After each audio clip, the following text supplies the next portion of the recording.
कैलाश पर्वत पर एक अनूठी शाम। कैलाश पर्वत की चोटियां हमेशा की तरह शांत और बर्फ से ढकी थीं। सांझ का समय था और सुनहरी धूप की आखिरी किरणें गौरी कुंड के शांत जल पर पड़ रही थीं। हवा में एक अजीब सी शांति थी, जिसमें न तो कोई पक्षी चहक रहा था और न ही कोई जानवर। ये ऐसी शांति थी जो किसी आने वाली हलचल का संकेत दे रही थी। भगवान शिव अपने आसन पर बैठे अपनी आंखें बंद किए हुए थे। उनकी तीसरी आंख, जो आमतौर पर शांत रहती थी, आज थोड़ी सी चमक रही थी। देवी पार्वती उनके बगल में बैठी थी, अपने माथे पर चिंता की लकीरों के साथ। नाथ, देवी पार्वती ने धीरे से कहा, आज कैलाश इतना शांत क्यों है? क्या कोई विपत्ति आने वाली है? शिव ने धीरे से अपनी आंखें खोली। उनकी गहरी नीली आंखें अनंत आकाश की तरह थीं, जिनमें कई रहस्य छिपे थे। प्रिय गौरी, ये शांति किसी विपत्ति का संकेत नहीं है, बल्कि एक महान परीक्षा का है। पार्वती जी को कुछ समझ नहीं आया। किसकी परीक्षा नाथ? ये परीक्षा उस व्यक्ति की है जो अपने अहंकार को त्याग कर ज्ञान और प्रेम की तलाश में है, शिव ने मुस्कुराते हुए कहा। वो व्यक्ति अभी तक खुद को नहीं जानता है। वो सोचता है कि उसने सब कुछ जीत लिया है, लेकिन उसने अभी तक खुद को नहीं जीता है। और फिर शिव ने एक गहरी सांस ली और अपनी तीसरी आंख से एक सूक्ष्म प्रकाश किरण को पृथ्वी की ओर भेजा। उसी समय पृथ्वी पर एक राजा था, जिसका नाम अभिमान सेन था। वो बहुत शक्तिशाली था और उसने लगभग पूरी पृथ्वी को जीत लिया था। उसका अहंकार इतना बड़ा था कि वो खुद को ही भगवान मानने लगा था। उसके पास धन, बल और ज्ञान की कोई कमी नहीं थी, लेकिन उसके मन में शांति नहीं थी। वो हमेशा एक नई चुनौती की तलाश में रहता था, जिससे वो ये साबित कर सके कि वो सबसे बड़ा है। एक दिन अभिमान सेन ने सुना कि कैलाश पर्वत पर भगवान शिव रहते हैं, जो सबसे शक्तिशाली हैं।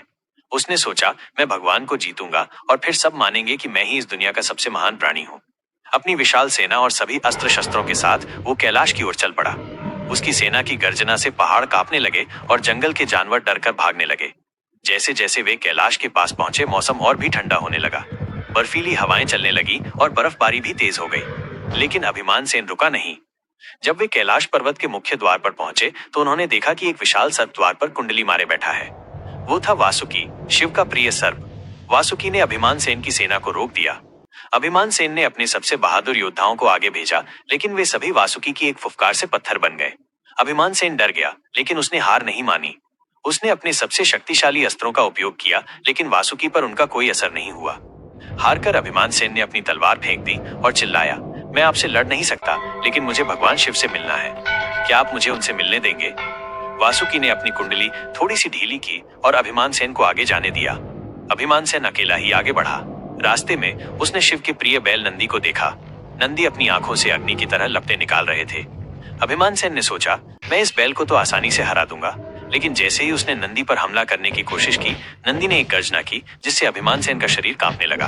अभिमान सेन ने फिर से अपने हथियार फेंक दिए और हाथ जोड़कर बोला, हे नंदी, मुझे माफ कर दो। मुझे भगवान शिव से मिलना है। क्या आप मुझे जाने देंगे? नंदी ने अपनी गर्दन हिलाई और अभिमान सेन को आगे जाने दिया। जब अभिमान सेन शिव के पास पहुंचा, तो उसने देखा कि शिव ध्यान में बैठे हैं। उनकी तीसरी आंख से हल्का प्रकाश निकल रहा था। अभिमान सेन ने सोचा, ये तो एक साधारण योगी की तरह लग रहा है। क्या यही वो शक्तिशाली भगवान है जिनके बारे में मैंने सुना था? अभिमान सेन ने अपनी तलवार फिर से निकाली और शिव पर हमला करने की कोशिश की, लेकिन जैसे ही वो शिव के पास पहुंचा, उसकी तलवार हवा में ही रुक गई। अभिमान सेन ने अपनी पूरी ताकत लगाई, लेकिन वो तलवार को हिला भी नहीं सका। शिव ने धीरे से अपनी आंखें खोली और अभिमान सेन की ओर देखा। उनकी आंखों में कोई गुस्सा नहीं था, केवल शांति और करुणा थी। अभिमान सेन, शिव ने शांत स्वर में कहा, तुम किस लिए यहाँ आए हो?